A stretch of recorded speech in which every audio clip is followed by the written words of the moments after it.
Motivation. I once taught a class of retakers.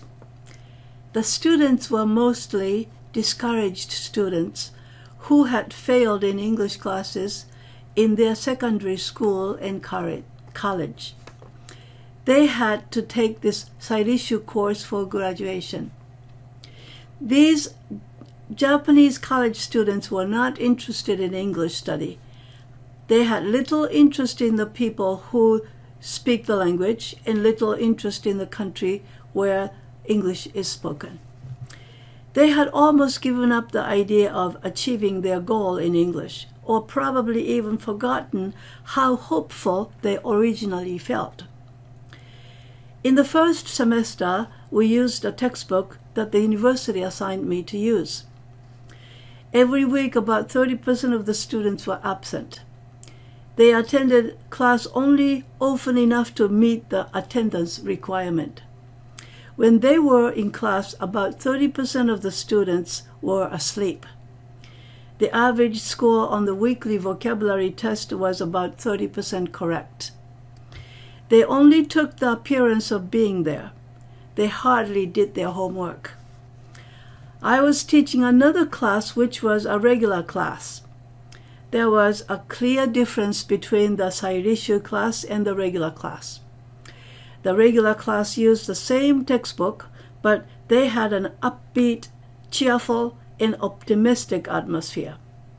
Their attendance was almost perfect, and the scores on the weekly vocabulary test was almost perfect.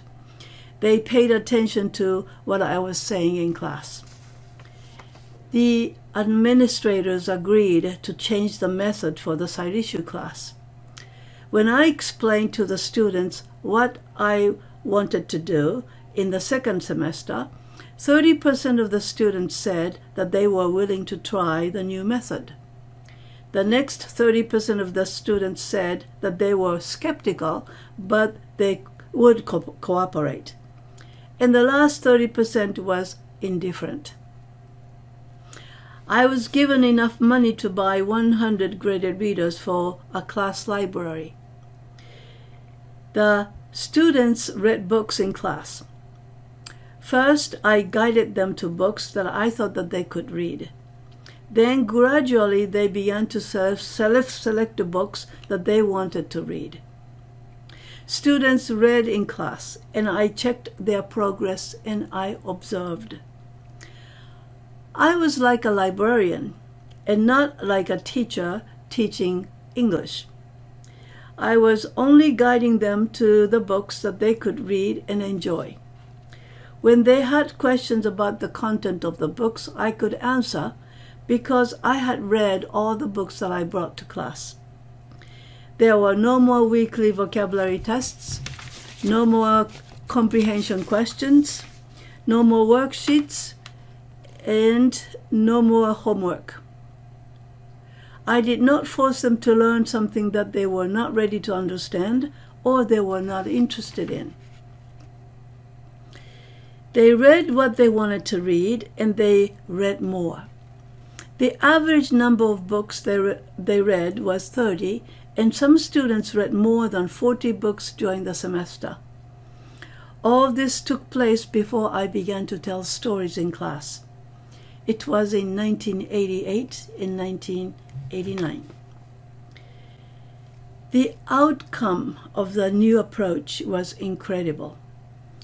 I gave a test of general proficiency to both classes.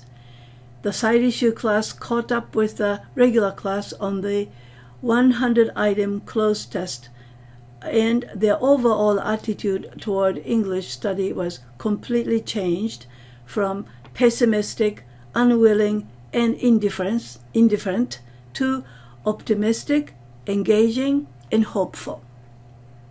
They even expressed the desire to read more after the course was over.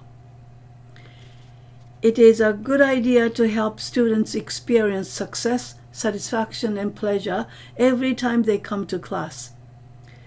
When they experience success repeatedly, they cannot help but improve. When they notice progress, they are proud of their accomplishment. and become confident and proud of themselves. Then they continue with the task on their own.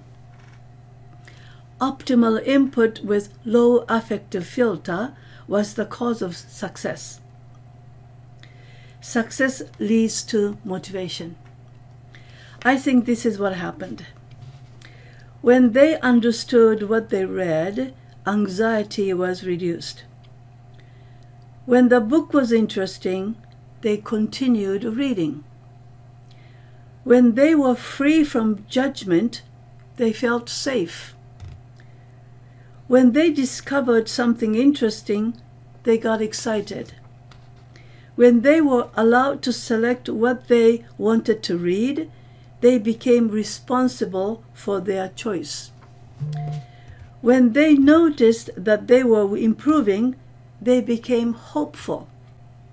When they realized how much they had accomplished, they became confident and proud of themselves. This is what guided self-selected reading, GSSR, can do. And story listening can do the same.